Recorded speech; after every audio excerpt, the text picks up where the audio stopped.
स्वागत है आप सभी का हमारे यूट्यूब चैनल पर। आज हम फिर से हाजिर हैं एक नया वीडियो लेकर आप सभी लोगों के सामने। आज के इस वीडियो में हम देखेंगे बीए थर्ड ईयर का 2022 का एनुअल एग्ज़ाम जो हुए थे 2022 में।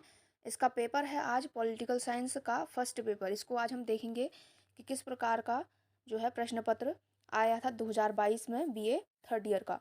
ये पॉलिटिकल साइंस का फर्स्ट पेपर है, यहाँ पे लिखा हुआ है पॉलिटिकल साइंस फर्स्ट पेपर।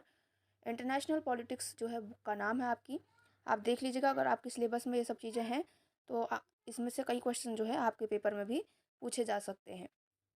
तो चलिए, यहाँ पे 2 घंटे का पेपर है और मैक्सिमम मार्क्स 75 लिखा हुआ है।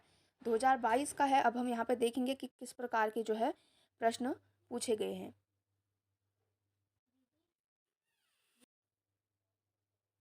तो चलिए शुरू करते हैं। देखते हैं, पहले यहाँ पे हम निर्देश पढ़ेंगे। यह प्रश्न पत्र 2 खंडों अ और ब में विभक्त है। खंड अ में लघु उत्तरीय प्रश्न सम्मिलित हैं, जबकि खंड ब में दीर्घ उत्तरीय प्रश्न समाहित हैं। तो यहाँ पे अब हम सेक्शन ए यानी कि खंड अ के प्रश्न देखेंगे। खंड ए में शॉर्ट आंसर टाइप क्वेश्चंस हैं, यानी कि लघु उत्तरीय प्रश्न खंड अ के अंतर्गत हैं।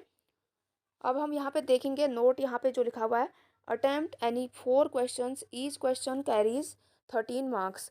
यहाँ पे बोला जा रहा है कि 4 प्रश्नों के उत्तर आपको करने हैं और प्रत्येक प्रश्न का अंक जो है 13 है, यानी कि 13।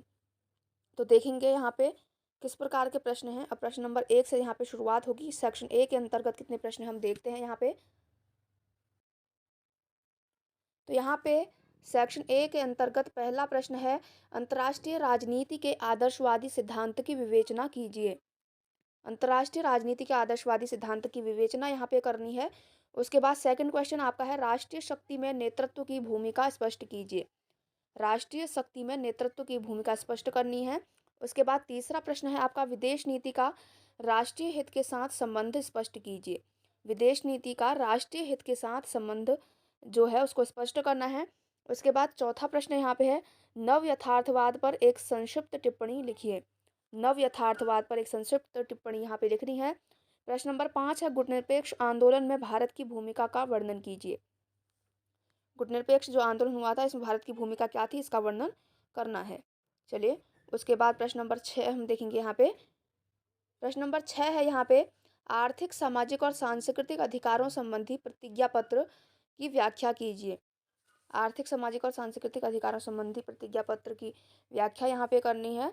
उसके बाद 7वां प्रश्न आपका है, सीटीबीटी पर एक संक्षिप्त टिप्पणी लिखिए। Right a short note on CTBT. इस पर आपको एक संक्षिप्त टिप्पणी लिखनी है। उसके बाद है प्रश्न नंबर 8। प्रश्न नंबर 8 है यहाँ पे, हाल के वर्षों में भारत की विदेश नीति में आए परिवर्तनों का विवेचन कीजिए। भारत की विदेश नीति में कौन से परिवर्तन आए हैं हाल में, आपको वो बताना है यहाँ पे। उसके बाद प्रश्न नंबर 9 है, भूमंडलीय गांव से आप क्या समझते हैं। भूमंडलीय गांव से आप क्या समझते हैं। प्रश्न नंबर 10 देखेंगे यहाँ पे। प्रश्न नंबर 10 आपका यहाँ पे है, पर्यावरण एवं समावेशी विकास पर संक्षिप्त टिप्पणी लिखिए। पर्यावरण और समावेशी विकास पर एक संक्षिप्त टिप्पणी आपको लिखनी है।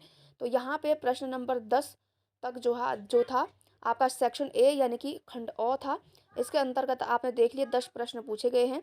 इसके बाद यहाँ पे आपका आरंभ होता है सेक्शन बी यानी कि खंड ब। अगर खंड ब को यहाँ पे देखें तो इसमें लॉन्ग आंसर टाइप क्वेश्चन हैं, यानी कि दीर्घ उत्तरीय प्रश्न इसके अंतर्गत आपको दिए गए हैं। अब हम यहाँ पे पहले नोट पढ़ेंगे कि नोट क्या है। Attempt any one of the following questions, each questions carries 23 marks. यानी कि यहाँ पे जो प्रश्न दिए गए हैं इनमें से आपको केवल एक प्रश्न का उत्तर देना है और आंसर का जो अंक है वो कितना है, 23 अंकों का ये रहेगा। तो यहाँ पे अब देखते हैं प्रश्न जो है किस प्रकार के हैं। खंड ब के अंतर्गत खंड ब में जो पहला प्रश्न है वो है, अंतर्राष्ट्रीय राजनीति के क्षेत्र की व्याख्या कीजिए। अंतर्राष्ट्रीय राजनीति एवं अंतर्राष्ट्रीय संबंधों के बीच अंतर स्पष्ट कीजिए। एक ये प्रश्न है, ये सभी लॉन्ग आंसर टाइप क्वेश्चंस हैं। तो यहाँ पे सेकंड क्वेश्चन है, मार्टिन कैप्लान द्वारा प्रतिपादित अंतर्राष्ट्रीय राजनीति के व्यवस्था उपागम का आलोचनात्मक परीक्षण कीजिए।